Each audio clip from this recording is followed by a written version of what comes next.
चलिए हम लोग आज क्लास 8 का साइंस चैप्टर 1 फसल उत्पादन एवं प्रबंधन के बारे में हम लोग पढ़ेंगे। तो शायद हम कुछ यहाँ कल टॉपिक बताए थे जो लेंगे। चलिए हम अगला जो कल टॉपिक जहाँ छोड़े उसके बाद से हम लोग पढ़ना शुरू करते हैं। अब हम लोग पढ़ते हैं फसली पौधे। फसली पौधे वैसे पौधे जो फसल लगाया जाए तो उससे हम लोग फसली पौधे भी कहते हैं। यहाँ आप कहते हैं फसली मतलब फसल, जो भी हम लोग फसल लगाते हैं, फसल को इंग्लिश में हम लोग क्या कहते हैं? फसल को इंग्लिश में कहा जाता है क्रॉप। ठीक है, क्रॉप लिखना भी नहीं है, जब हम लिखाएंगे तब लिखना है।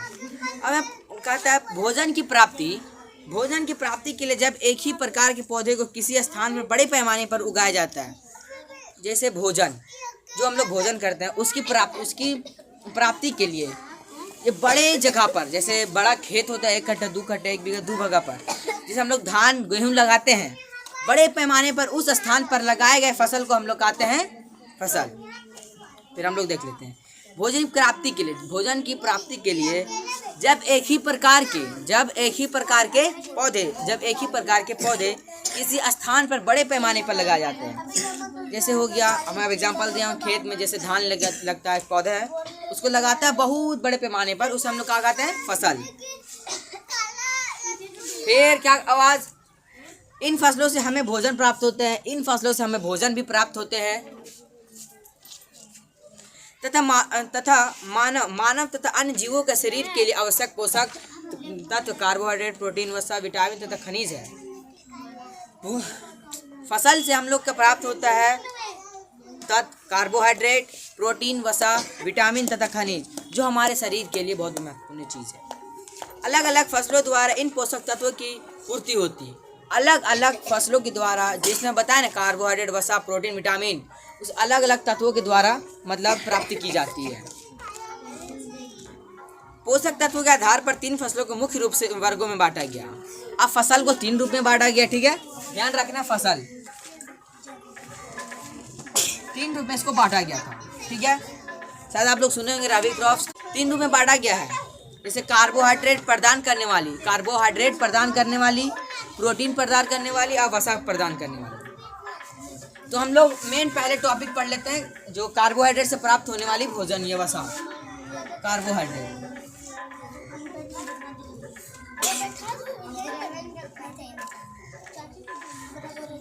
से प्राप्त होने वाली।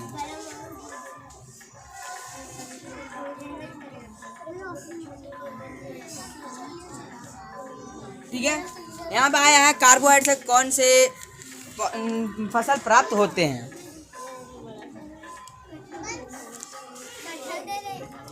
कौन से प्राप्त होता है हम लोग चले पढ़ लेते हैं। कार्बोहाइड्रेट प्रदान करने वाली फसल, कार्बोहाइड्रेट प्रदान करने वाली प्रमुख फसलों में चावल, कार्बोहाइड्रेट से प्रमुख फसलों में जो कार्बोहाइड्रेट प्रदान करता है उससे चावल पहले है, उसके बाद गेहूं, मक्का, बाजरा तथा ज्वार है। ठीक है, जो कार्बोहाइड्रेट प्रदान करने वाली फसल है, सबसे मुख्य प्रमुख कौन सा है? चावल, गेहूं, मक्का, बाजरा तथा ज्वार। इन्हें अनाज या धान्य फसल कहा जाता है, जिसे अनाज या धान्य फसल कहा जाता है। ये हमारे भोजन के प्रमुख अंग है। ये हमारे भोजन के प्रमुख चावल हो गया, धान हो गया, गेहूं हो गया। प्रोटीन से हम लोग को कौन कौन से प्रदान करने वाली कौन कौन फसल है, वो उससे हम लोग के बारे में जानेंगे। तो आप लोग देखते जाइए। कहते हैं चना, मसूर, मूंग, अरहर, मटर आदि फसल प्रोटीन के प्रमुख स्रोत हैं। चना, मसूर, मूंग, अरहर, मटर आदि फसलों के प्रमुख प्रोटीन स्रोत है। ठीक है, इन फसलों को दलहन फसल भी कहा जाता है। चना, मसूर, मूंग, अरहर, मटर को दलहन फसल के नाम से भी जाना जाता है। इनमें हमें दाल की प्राप्ति होती है। इनसे हमें क्या होती है? दाल की प्राप्ति होती है। ठीक है, चना से दाल की प्राप्ति होती है, मूंग, मसूर से क्या होती है? हम लोग को दाल की प्राप्ति होती है। अब हम लोग कार्बोहाइड्रेट और प्रोटीन के बारे में तो देख लिए। अब हम लोग आता है वसा, जिसे हम लोग कहते हैं फाइट। आप लोग ये फैट ना समझिए, फैट नहीं होता है, फैट मतलब मोटा भी होता है, एक फैट होता है साइंस की मदद से वसा। आप किसी भी इंसान को देखिएगा जो बहुत ज़्यादा मोटा हो, उसका पेट में उसको ठंडा में ज़्यादा मतलब ठंडा है ना, यहाँ चर्बी नहीं रहता है, यहाँ रहता है वसा, जिसे हम लोग कहते हैं फाइट, यहाँ चर्बी जम जाता है। रे क्या कर रहे हैं आप लोग?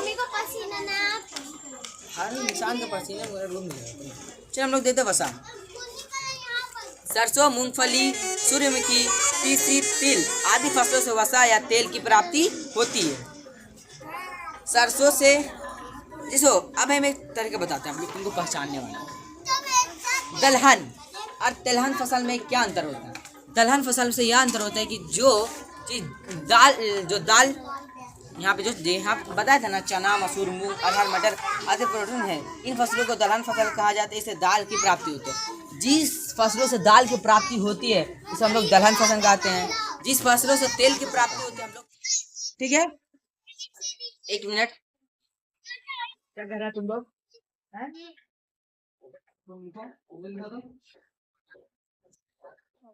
सरे निकालेगा। हाँ यार, हड्डी तोड़ दूँ तुम्हारा। फिर तुम को रसीद क्या कर रहा है? पढ़े ले, तुम बात बताते रुको। अब हम लोग देख लेते हैं आगे जो होने वाली थी। आमरीन क्या कर रहे हैं आप? अब विटामिन तथा खनिज लवणों की प्राप्ति हमें मुख्यतः सब्जी तथा फलों से होती है। विटामिन तथा खनिज, विटामिन एंड मिनरल्स मुख्यतः हम लोग को सब्जी और फलों से प्राप्ति होती है, ठीक है। कुछ फसलों जैसे जाई, सुडान घास, बरसीम बरसीम आदि को जानवरों के चारों के लिए लगाया जाता है। इन फसलों के चारा फसल कहा जाता है। कुछ फसलों जैसे जूट एवं कपास के रेशों की से प्राप्ति होती है के लिए लगाया जाता है। इन फसलों को रेशेदार फसल कहा जाता है। तो आप यहाँ से कॉपी निकालिए, हमें लिखना की शुरुआत कराते हैं। तो आप लोग जो मैं जितना पढ़ाए हूँ इस वीडियो में मैं बताने की कोशिश करूंगा। जस्ट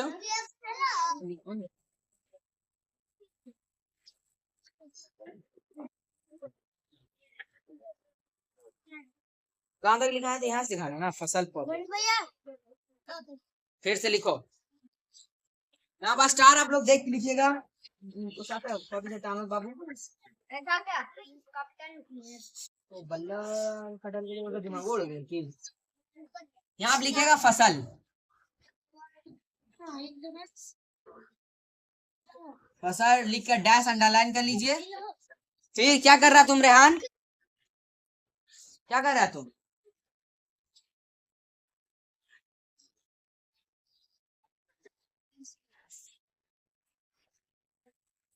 फसल लिखिए कॉपी में, डैश अंडरलाइन कीजिए।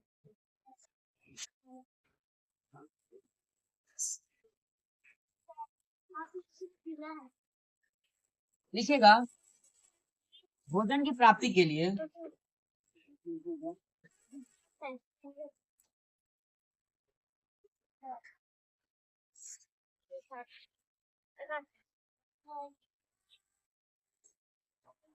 भोजन की प्राप्ति के लिए एक ही जैसे पौधे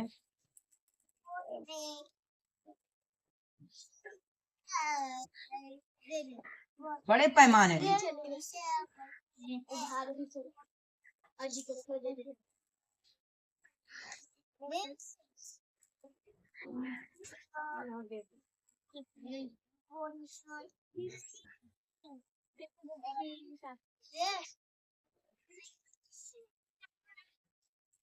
श्रमिक बोल देंगे कुछ नहीं,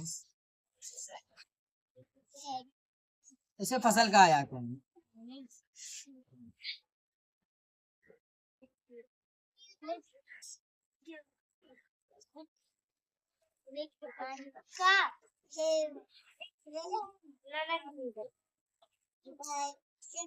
एग्जाम्पल में हम लोग लिख सकते हैं प्रोटीन, वसा,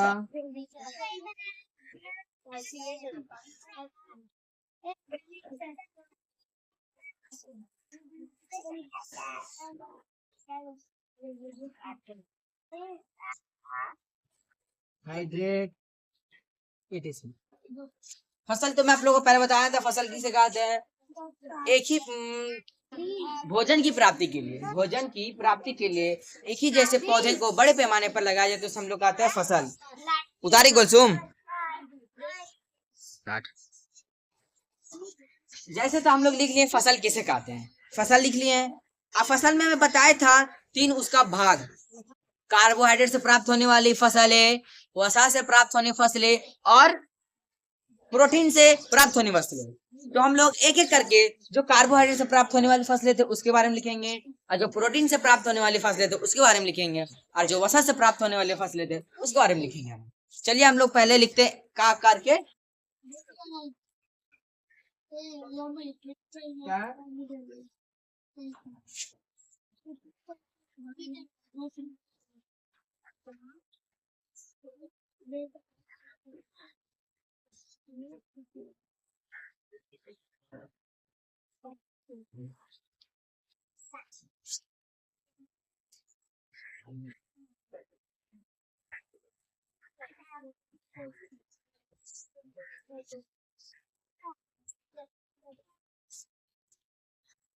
कार्बोहाइड्रेट से प्रदान करने वाली फसल,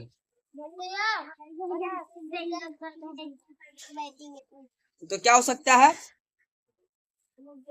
प्रमुख जो बताया था चावल, गेहूं, मक्का,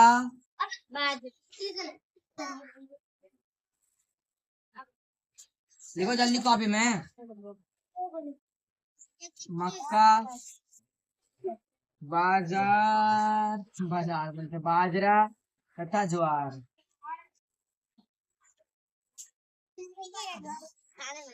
हाँ हम भी तुम्हारे दोस्त हूँ।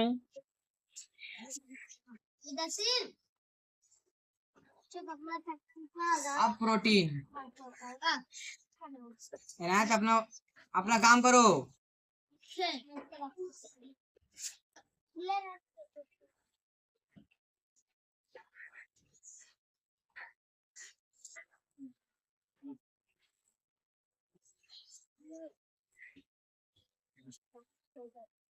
अब प्रोटीन से प्रदान होने वाली फसल,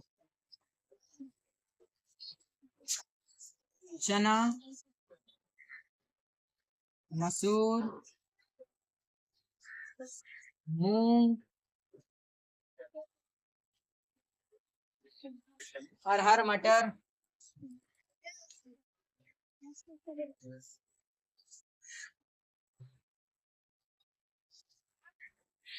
क्या कर रहे हो? 10 बना बाबू, 10 काम तुम बनाने बोले बनाया था। 32 हम बना के लाया था 32। चेक कराएगा ना आज? ठीक है, अगला ट्रांसलेशन बना तो ना, लाइट ट्रांसलेशन बनाओ। अब हम लोग लिखेंगे वसा से प्रदान वाले,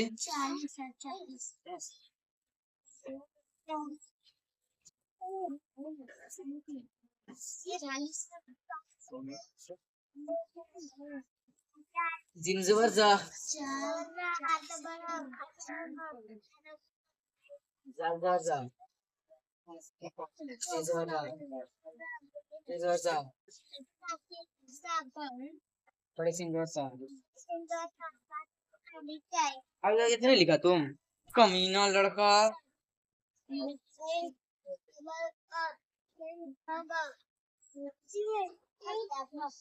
बहुत अच्छा तुम आगे सुना दिया बे, उससे थोड़ी टेंशन, कट ना करेंगे हम वीडियो को। अब वसा प्रदान करने वाली फसलें,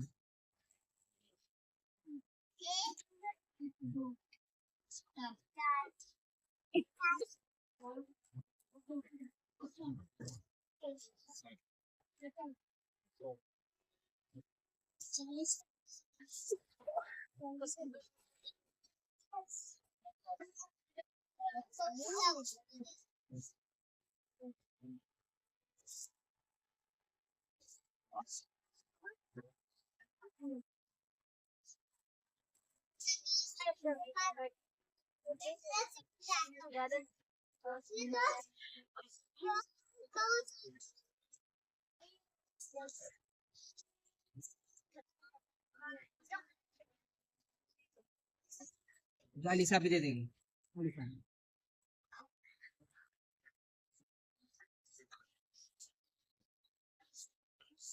अलीसा भी दे देंगे वो।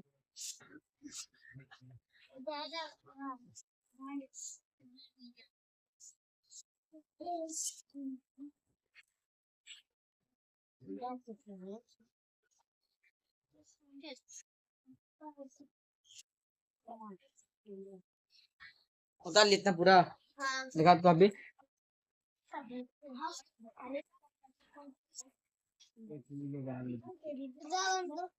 रेस्टोरेंट से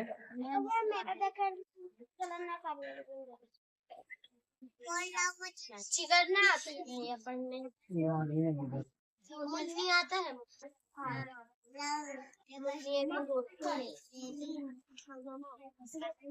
चलो हम लोग देख लेते हैं, चेक करा रहे हैं।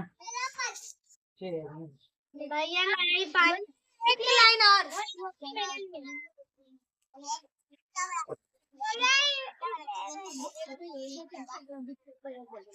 धोनी दूध सिटी पेन से ये करती है स्टॉप करके करेगा नहीं 3 सीटी पेन भैया इनायत को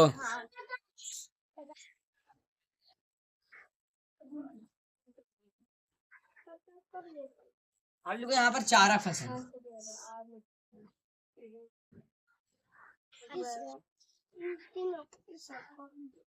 चारा फसल किसे कहते हैं?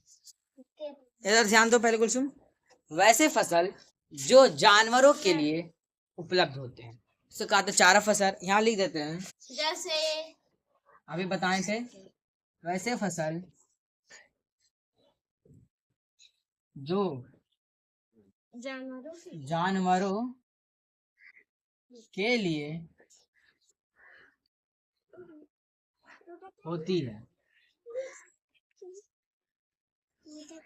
इसे चारा फसल कहा जाता है। वैसे फसल जो जानवरों के लिए लिए होती है।